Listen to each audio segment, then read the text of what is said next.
Let's talk more about the Olympics now, coming to a close on Sunday night. More than 2 weeks of sporting excellence, ending with a spectacular ceremony in Paris, fireworks as well, jubilant athletes and even a Hollywood cameo.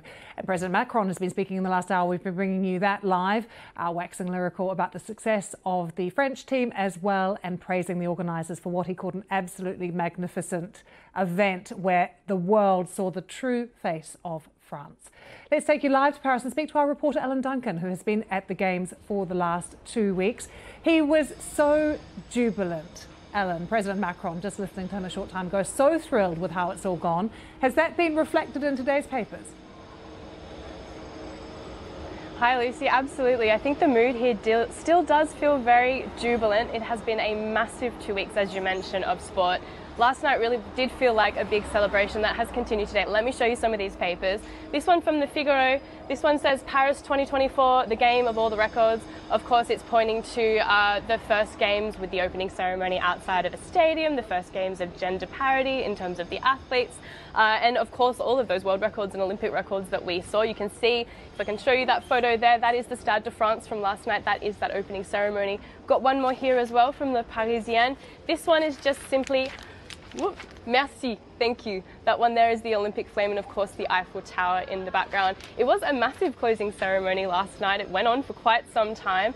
We saw it of course start at that Olympic flame. We saw Léon Marchand, the four-time medalist here, the star of these games if we're being frank. He is a huge name here. Anywhere he goes he gets massive cheers. He took that flame from the Jardin des Tuileries to the Stade de France, and there it was a party. All of the athletes who are still in town came into the stadium. We saw the flag bearers, we saw some French DJs playing some music, and then we saw a really interesting exploration, the Golden Voyager, a kind of artistic exploration through the history of the Olympics. Then we heard some speeches, of course, as is tradition, and then we celebrated the volunteers. And then after that, yeah, it was just a big celebration, a big night. We saw the official handover from Paris 2024 to where we're heading to next, which is, of course, Hollywood and LA. And then, of course, as was rumoured, he came in, it was Tom Cruise, and from the ceiling, grabbed the flag on a motorbike, and then we went back to LA, and we saw some performances there from the Red Hot Chili Peppers, Billie Eilish and Snoop Dogg. So it really gave a flavour of what we can expect to see when we get to LA 2028. And quite frankly, I think it's going to be quite cool, because that's what it just felt like. It was a cool event. Yeah, that's it. That was a big 2 weeks.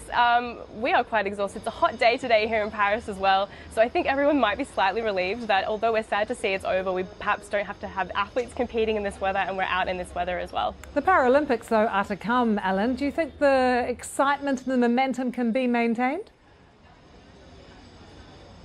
Absolutely. I think they really wanted to bring these games to the city and have everyone feel a part of it. We saw the events for the Olympics in amongst the city in these venues. With the Paralympics, they really want to keep that vibe as well, and we know that some of those venues are going to be used. We've been speaking to some people from the International Paralympic Committee over the last few days, and they really want to see that energy and that excitement extended to the Paras as well.